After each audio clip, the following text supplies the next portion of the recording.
he said, I'm chairman and CEO of the Marek Family of Companies. You know, we're a big company, but it didn't start that way. My dad and his two brothers came off a Depression-era farm in 1932, lost everything during the Depression. Started before the war, after the war, started back up with 4 employees. Today we have over 4,000 in 8 cities.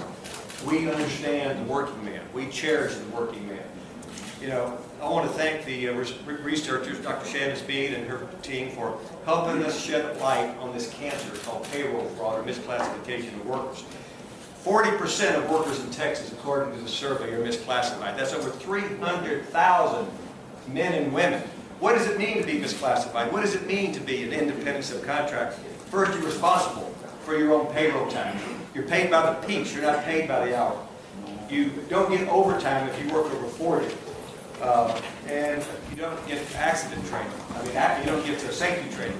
More importantly, you don't get workman's comp. So if you're hurt, what happens to you?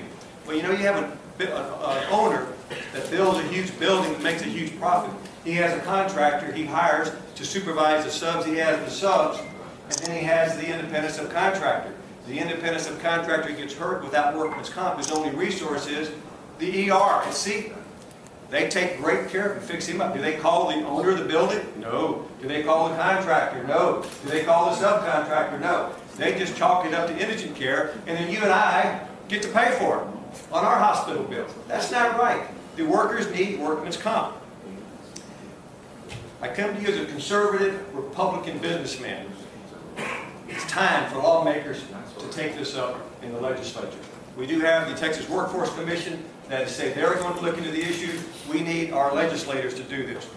This is an industry I love. It's the only thing I know. I've done it my whole life. My family's been doing it since 1938.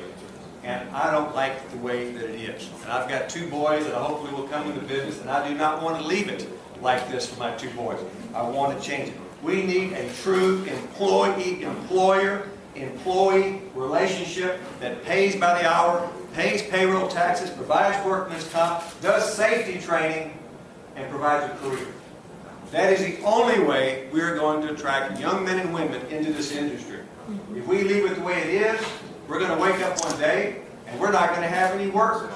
And maybe our leaders in Washington will get off their tails and pass an immigration bill, which will be a tremendous help. But right now in Texas, we need to take the misclassification issue seriously. We need to solve it. We need to demand of our legislators that they pass laws clarifying what is a relationship between an employer and an employee. Thank you, and I appreciate your support.